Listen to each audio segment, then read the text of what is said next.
আসসালামু আলাইকুম রহমতুল্লাহি ওয়া বারাকাতুহু। তো দর্শক, আজকে একটা ভিডিও নিয়ে আমি আসছি আপনাদের মাঝে।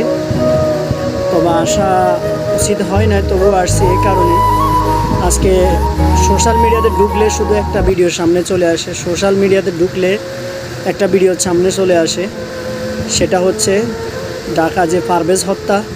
সেটা দেখে খুবই খারাপ লাগছে আমার। আপনার থেকে কেমন লাগছে জানি না। কারণ পৃথিবীতে মেয়ে গেলে মেয়ে পাবো, বউ গেলে বউ পাবো, মা বাবা কখনো পাবো না। কিন্তু একটা প্রেমিকার জন্য একটা মানুষকে দেখে হাসতেই পারে, এটা স্বাভাবিক বিষয়। এটা এমন বড় কিছু নয় যে হাসার কারণে তার এমন কোনো সমস্যা হয়ে গেছে যে যার জন্য তাকে এভাবে খুন করতে হবে, এভাবে তাকে এই পৃথিবী ছেড়ে চলে যেতে হবে। আসলে দেখে আমার খুবই খারাপ লাগছে।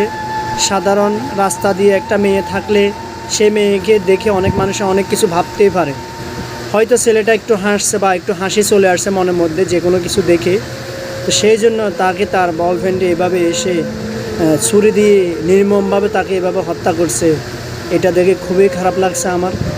জানি না আপনার থেকে কেমন লাগছে।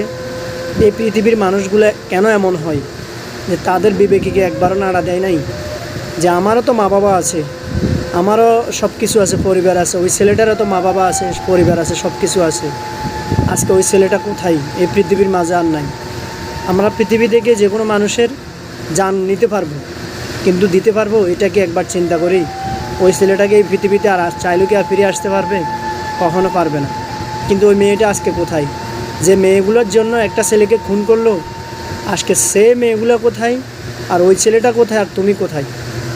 কি দরকার ছিল ভাই একটা মানুষকে এভাবে ছুরি দিয়ে মারার? কি দরকার ছিল? ও হাসছে, ভালো কথা, ও হেসে চলে যাক। তাকে হয়তো শাসানো যাইতো, তাকে হয়তো শাসন করা যাইতো, তাই বলি তার জন্য একটা মানুষকে এভাবে খুন করে ফেলবে? এটা একদম উচিত হয় নাই। আমার খুবই কষ্ট লাগছে। দর্শক, আপনার থেকে কেমন লাগছে জানি না।